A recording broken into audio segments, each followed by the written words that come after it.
Muito bem, vamos então estudar essa aula 37 da matemática 1 da apostila de vocês, números complexos e sua forma algébrica 2. Então, vou começar com essa aula falando das chamadas potências de i.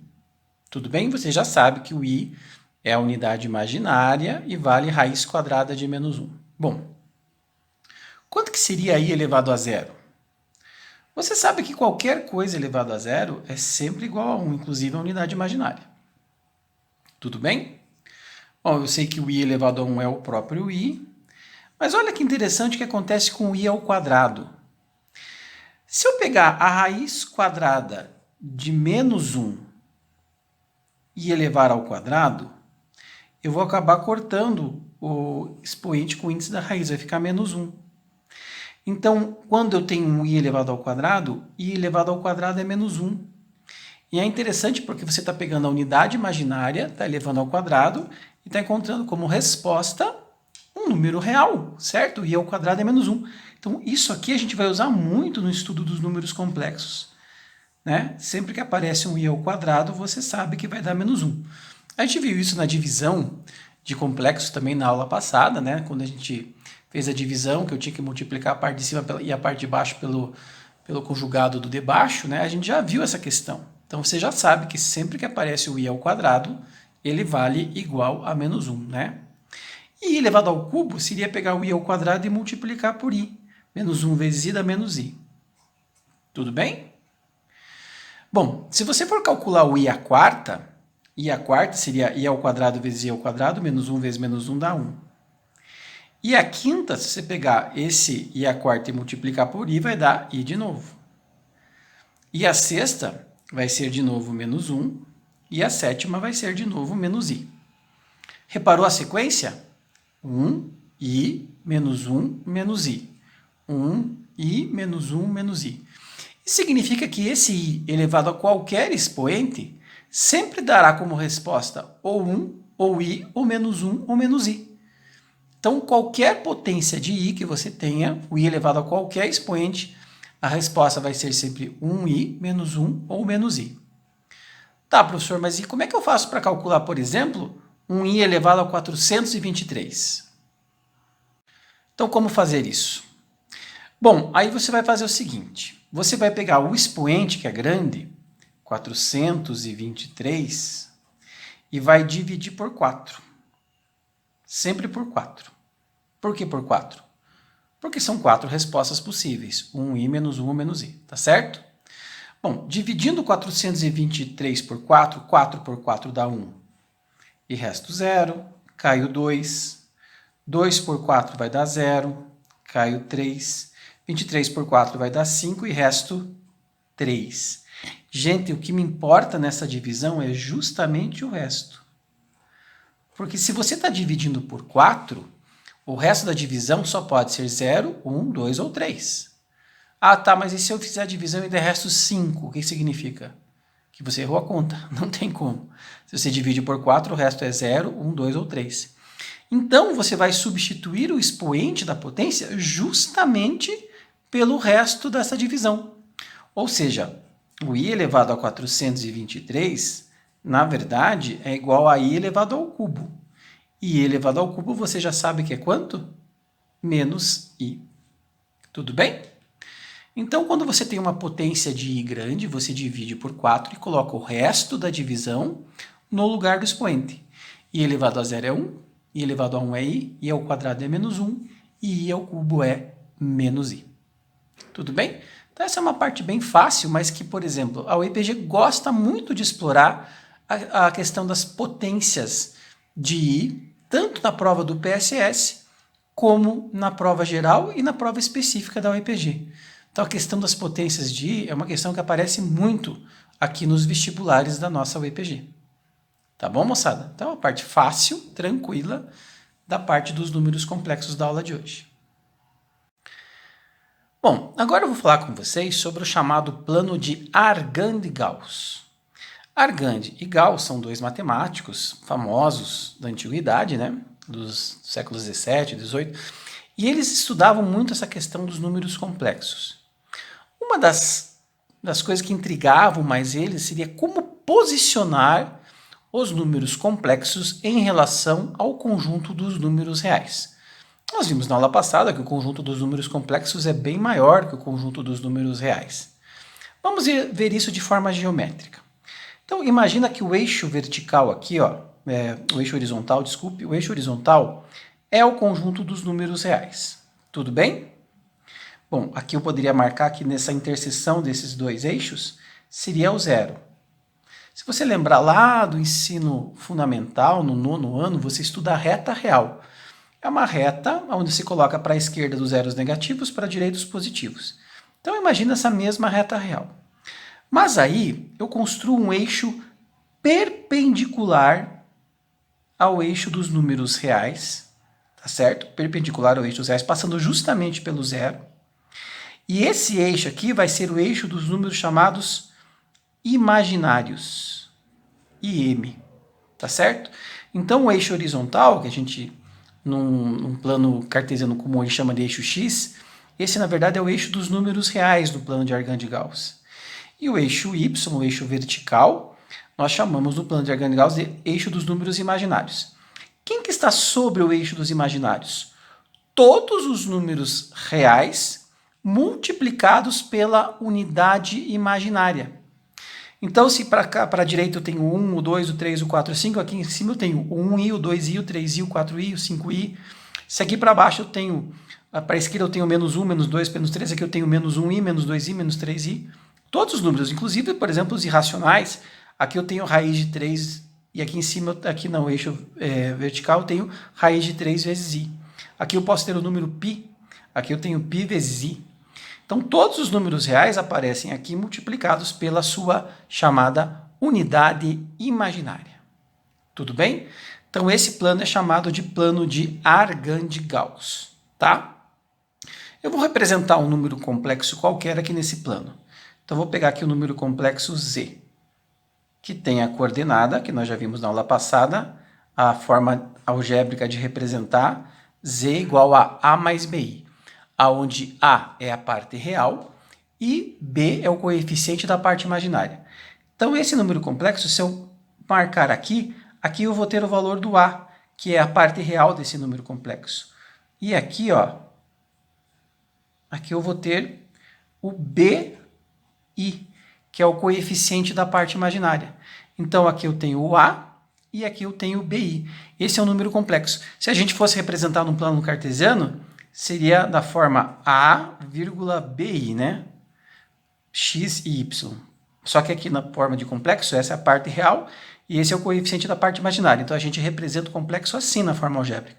A, componente do eixo horizontal, que é o eixo real, e b, o coeficiente da parte imaginária que fica no eixo vertical. Tudo bem? Então, essa seria a representação geométrica de um número complexo. Na parte do estudo dos números complexos, nós chamamos essa representação aqui de afixo do complexo, tá certo? Afixo. O que é o afixo? O afixo de um complexo é a representação do complexo no plano de Argand-Gauss, onde fica bem definida a parte real e o coeficiente da parte imaginária. Tudo bem? Beleza? Bom, eu poderia ter números complexos, então, vários, né? Vou representar aqui para vocês, nesse plano, o complexo z igual a 2 menos 2i. Tá certo? O complexo z igual a 2 menos 2i estaria aqui, certo? Aqui a parte real 2, e aqui o coeficiente da parte imaginária menos 2i. Então, esse seria o complexo que eu vou chamar de Z1. O complexo Z1, ele tem a parte real 2, para a direita, positiva, e a parte imaginária, negativa aqui para baixo, menos 2i. Tá? Então, podia escrever Z1 igual a 2 menos 2i. 2 é a parte real, menos 2i é a parte imaginária. Você percebe claramente que se a parte real e a parte imaginária forem positivas, ele vai estar no primeiro quadrante, certo? Se a parte real for negativa e a parte imaginária for positiva, vai estar no segundo quadrante. Se tanto a parte real como a parte imaginária forem negativas, vai estar no terceiro quadrante. E se a parte real for positiva e a parte imaginária for negativa, vai estar no quarto quadrante. A ordem dos quadrantes nunca muda, né? Esse é o primeiro, esse é o segundo, esse é o terceiro e esse é o quarto. Tudo bem? Beleza? Então, essa representação no plano de Argand de Gauss de um número complexo é chamado de afixo do complexo. É a representação do número complexo dentro do plano de Argand de Gauss. Tranquilo, moçada? Isso é muito importante, tá certo? Bom, um número complexo, ele pode também ser um número chamado real e um número chamado de imaginário puro. O que é isso, professor? Vamos entender melhor. Se eu represento um número complexo, por exemplo, sobre o eixo dos números reais, vamos supor que esse número aqui é o número -2. Esse número, como ele está sobre o eixo dos números reais, ele não tem parte imaginária. Eu podia chamar esse número aqui, ó, de número Z2 igual a -2 mais 0i. Ou simplesmente Z2 igual a -2, porque como o coeficiente da parte imaginária é zero, ele só vai ter a parte real. Ou seja, todo número que está sobre o eixo dos números reais é um número complexo. Aí fica aquela justificativa do conjunto da aula passada. Por que o conjunto dos reais é um subconjunto dos complexos? Porque todo número real ele é complexo. Acontece que todo número real que fica sobre o eixo dos reais tem a parte imaginária nula. Tá certo? Vai ser 0i. Qualquer número que esteja sobre o eixo R, o coeficiente da parte imaginária é zero. Então fica somente a parte real. Ou seja, nesse caso, então, ele é chamado de número real. Então, todo real é complexo, mas nem todo complexo é real. Porque os complexos, eles estão no plano. Todo plano é o conjunto dos números complexos. Os reais são apenas uma reta do plano. Por isso que o conjunto dos reais é um conjunto bem menor que o conjunto dos complexos. Porque todo mundo aqui é complexo no plano. Uma reta do plano, que é o eixo R, é que apenas representa o conjunto dos números reais. Tá certo? Então, o número real é aquele número que tem o coeficiente da parte imaginária igual a zero, que está sobre o eixo dos reais. Também eu posso ter um número, por exemplo, aqui eu vou pegar o número 3i. Tá? Vamos supor que esse número aqui está marcando 3i sobre o eixo dos imaginários. Vou fazer uma flechinha aqui para marcar ele aqui embaixo. Ó.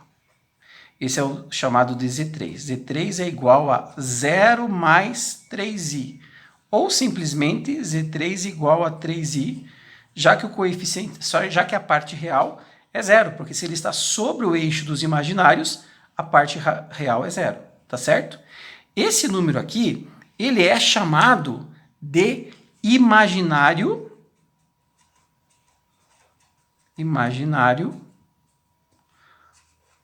puro, tá certo? Então, o que é um número imaginário puro?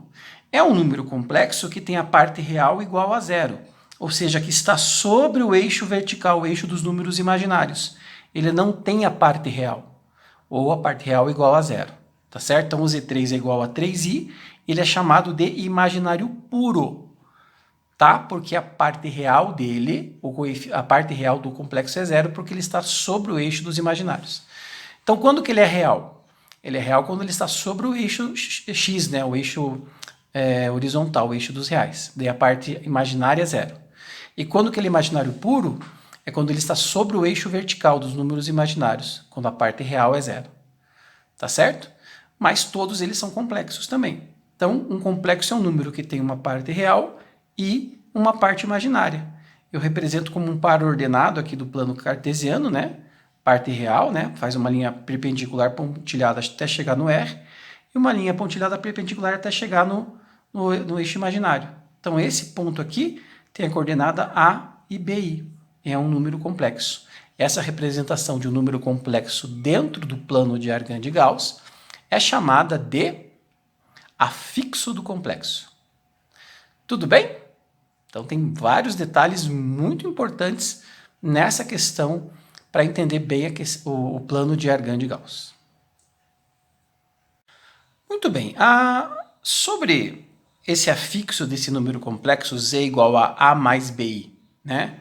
Parte real aqui no eixo dos reais, parte imaginária no eixo dos imaginários, esse afixo do complexo, repare que existe uma distância dele que eu posso calcular justamente até a origem do plano de Argand-Gauss, né? É essa distância aqui, ó, tá certo? A distância que vai da origem do plano de Argand-Gauss até o número complexo, essa distância aqui é chamada de módulo do complexo, tá certo? Então, o que é o módulo do complexo? É a distância que o número complexo está da origem do plano de Argand-Gauss. Para calcular o módulo de um complexo, nós podemos usar a representação clássica de módulo. Nós podemos usar a letra grega Rho, que lembra um P, né? E aí, aqui no Brasil, a gente também usa o P para representar o módulo de um complexo. Então, o que é o módulo de um complexo? O módulo de um complexo é a distância que o número complexo está da origem do plano de Argand-Gauss. Tudo bem? Beleza? Tá. Então, analise comigo aqui uma situação.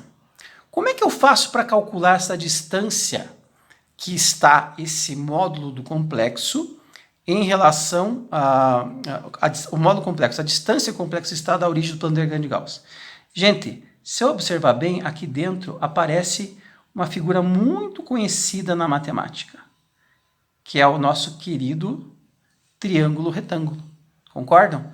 Então, aqui dentro, ó, aparece o triângulo retângulo, aonde esta medida aqui embaixo é um dos catetos. Concorda comigo? Um cateto.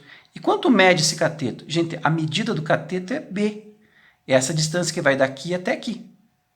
E a medida desse outro cateto é A. Tá certo? Ou, aliás, inverti, desculpe. Tá? Essa medida aqui é A e essa medida aqui é B. Tá certo? Então, ó, daqui até aqui a medida é A. E daqui até aqui a medida é B. Você fala assim, mas cadê o I, professor? Eu estou falando só da medida. Eu sei que a marcação no eixo dos imaginários é BI, mas a medida que vai daqui até aqui é um número real. Essa medida vale B, tá certo? Então aqui é a medida A e aqui é a medida B. O A, parte real do complexo, e o B, coeficiente da parte imaginária. Então como é que eu faço para calcular o módulo, que eu vou chamar aqui de P, vou representar pela letra P? Gente, eu vou usar uma das partes mais importantes da matemática básica, que é justamente o teorema de Pitágoras. O quadrado da hipotenusa, que é o P, é igual à soma dos quadrados dos catetos, A ao quadrado mais B ao quadrado. Portanto, se eu isolar o P aqui, eu vou ter que o P é a raiz quadrada de A ao quadrado mais B ao quadrado. Parte real ao quadrado mais coeficiente da parte imaginária elevado ao quadrado. Tá certo? Então, para calcular o módulo de um complexo, isso é importantíssimo. O módulo de um complexo é a raiz quadrada de A ao quadrado, parte real ao quadrado, mais o coeficiente da parte imaginária ao quadrado. Da onde que veio esse cálculo do módulo? Veio do teorema de Pitágoras, de um triângulo retângulo que aparece aqui dentro, quando eu faço o desenho do afixo do complexo, da representação do complexo dentro do plano de Argand-Gauss. Tudo bem, moçada? Isso é muito importante. Tá legal? Bom, algumas propriedades dos módulos. Por exemplo, eu sei sempre que o módulo de um número complexo é sempre igual ao módulo do seu conjugado. Lembra do conjugado da aula passada? Que é pegar o mesmo complexo e mudar o sinal do coeficiente do B? Então, o módulo de um complexo é sempre igual ao módulo do seu conjugado. Tudo bem? Isso é uma propriedade importantíssima dos números complexos, muito usada para fazer exercícios. Se você multiplicar também um número complexo pelo seu conjugado, o que eu vou ter se eu multiplicar o número complexo pelo seu conjugado? Eu vou ter, na verdade, o módulo do complexo ao quadrado. Tá certo? Esse módulo do complexo ao quadrado é chamado de norma do complexo. Também é bem útil e bem interessante. Tudo bem? Bom, outro detalhe importante é que se você multiplicar dois números complexos e for tirar o módulo, o resultado disso é justamente o produto dos módulos. Então, o módulo de Z vezes o módulo de W, tá certo?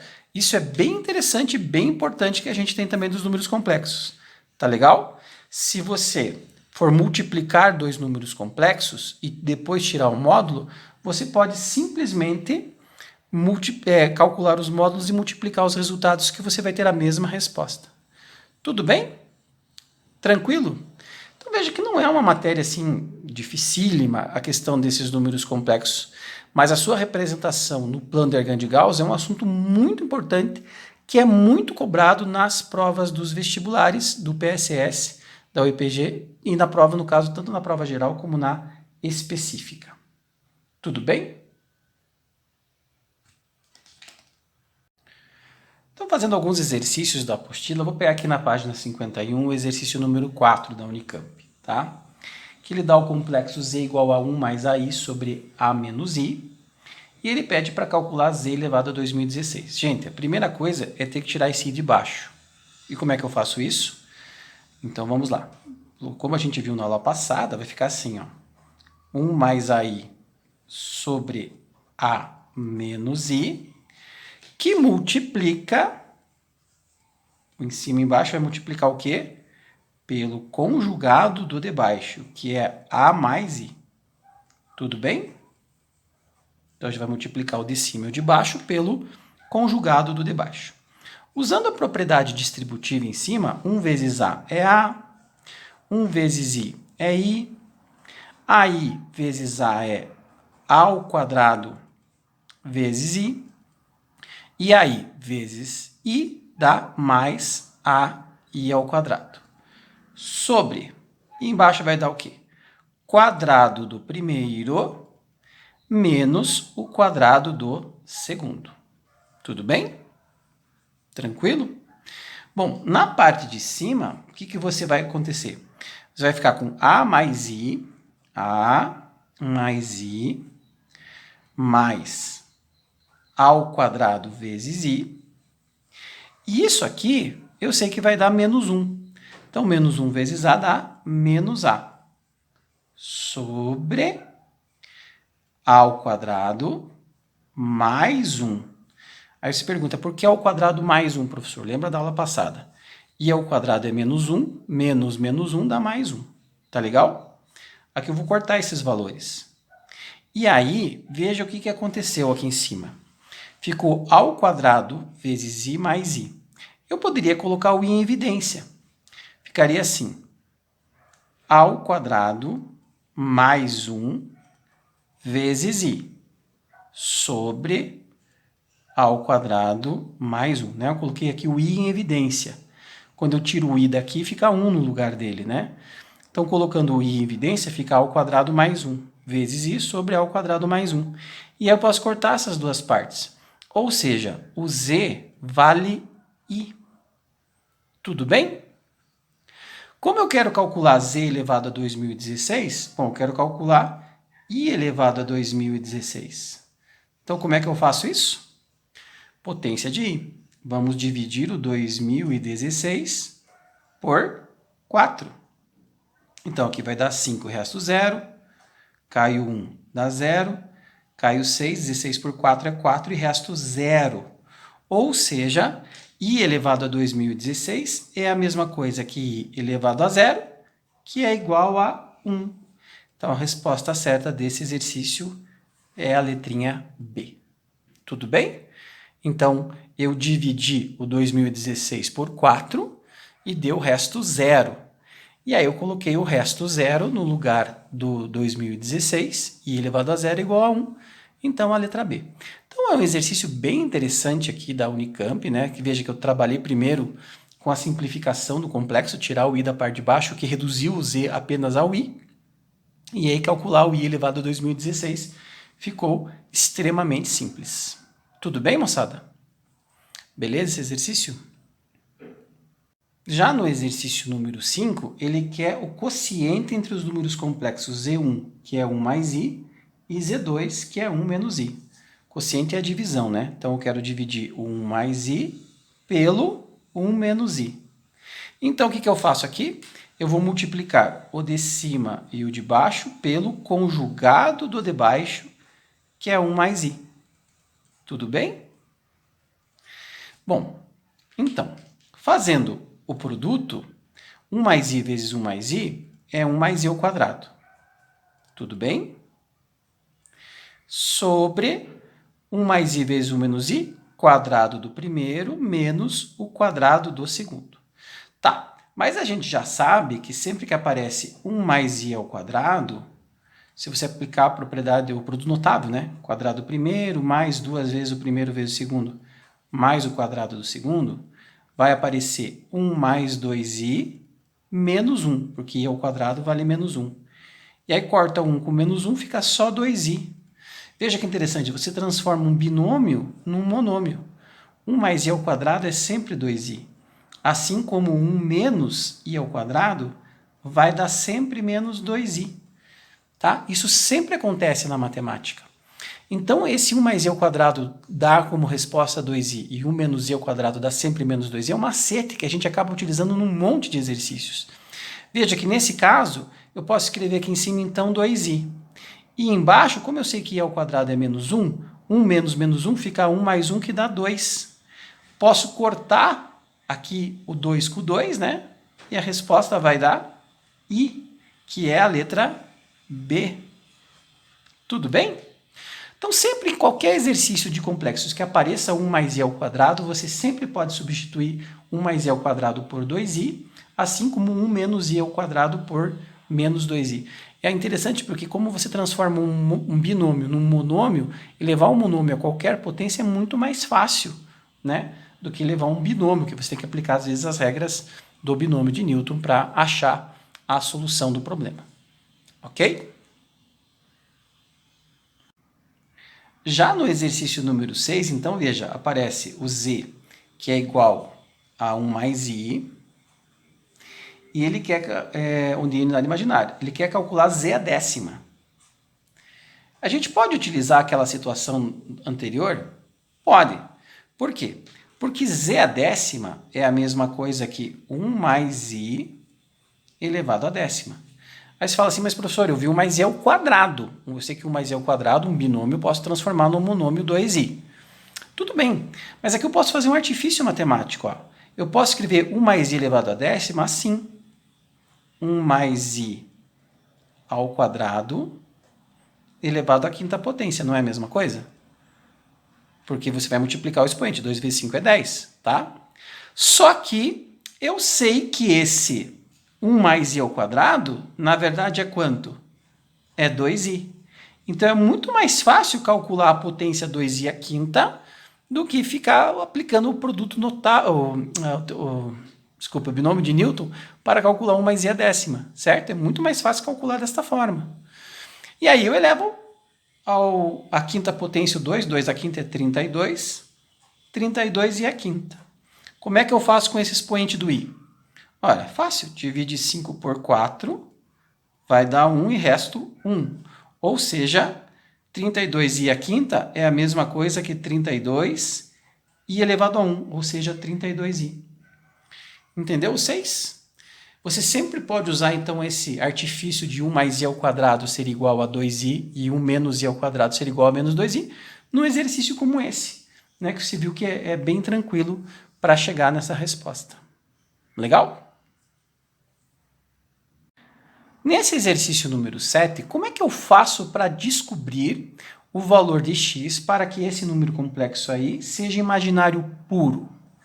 Bom, vamos fazer a propriedade distributiva aqui. Ó. 2x vezes 3x é 6x ao quadrado.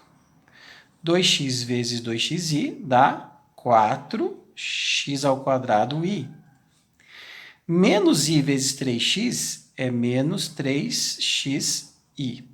E menos i vezes 2xi dá menos 2xi ao quadrado. Bom, eu já sei que quando eu tenho um i ao quadrado, o que eu tenho que fazer? Eu tenho que substituir ele por menos 1. Então, menos 1 vezes menos 2x dá mais 2x. Então, vamos agrupar. Qual é a parte que não tem o i? 6x ao quadrado mais 2x, tá certo? Essa é a parte que não tem i. Então, essa é a parte real. 6x ao quadrado mais 2x. E vamos agrupar a parte imaginária. Vamos colocar o i em evidência. Mais 4x ao quadrado menos 3xi. Tudo bem? Então, fiz o produto, a propriedade distributiva, e agrupei, né, a parte real, que não tem o i, e a parte imaginária colocando o i em evidência. Para esse número complexo ser imaginário puro, esta parte aqui, ó, o 6x ao quadrado mais 2x, tem que ser igual a 0. Tá certo? Ora, 6x ao quadrado é igual a menos 2x. Se eu dividir ambos os lados por x, certo? Supondo que o x não seja 0, né? Porque senão eu não poderia fazer essa divisão, ficaria 6x igual a menos 2, ou x igual a menos 2 sextos, e x, portanto, igual a menos 1/3, né? X igual a menos 2 sextos, então x igual a menos 1/3. Tudo bem? Beleza? Então, ele não é uma potência de i, mas como é que fica esse número complexo? Ora, para calcular o valor desse número complexo, eu vou pegar só o coeficiente da parte imaginária, substituindo o x por menos 1/3.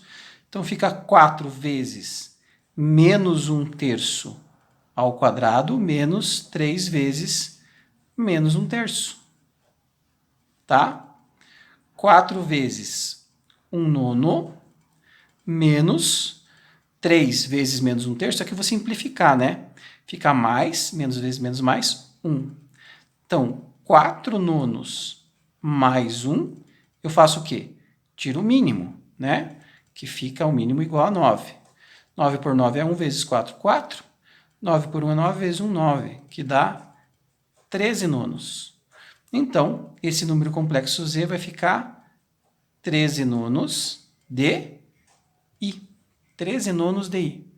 Essa é a resposta certa desse exercício, que é a letra A. Então, o exercício 7, eu multiplico os complexos, isolo a parte real e a parte imaginária, colocando o i em evidência, tá certo? A parte real é igual a 0 para descobrir qual é o x que zera a parte real, tranquilo? E aí, o que eu faço? Eu substituo esse x lá no lugar do i e vejo como é que ele ficaria em imaginário puro, 3/9 de i, que é a letra A. Então, são exercícios bem interessantes, os de números complexos que vocês têm nessa apostila. Eu sugiro que vocês façam os exercícios da página 50, tá? São 3 exercícios. Aliás, na página 50 vocês devem fazer o número 1 e o 2. O número 3, se vocês ainda não viram a matéria de geometria analítica, nem perca tempo, porque você não vai conseguir fazer, tá? A mesma coisa acontece no exercício número 8, que eu preciso dos conhecimentos de geometria analítica para poder resolver. Então, realmente, o número 3 e o número 8 ficariam bem complicados para quem ainda não assistiu essa parte da geometria analítica, tá? Nas próximas páginas, eu sugiro que vocês façam como interessante para o EPG os exercícios número 11, da página 52, o número 12, que é interessante, mas é mais para a parte específica, tá certo? E o número 13 também, para a parte específica, vale a pena você tentar fazer. Ok, moçada? Então, bons estudos e até a próxima aula.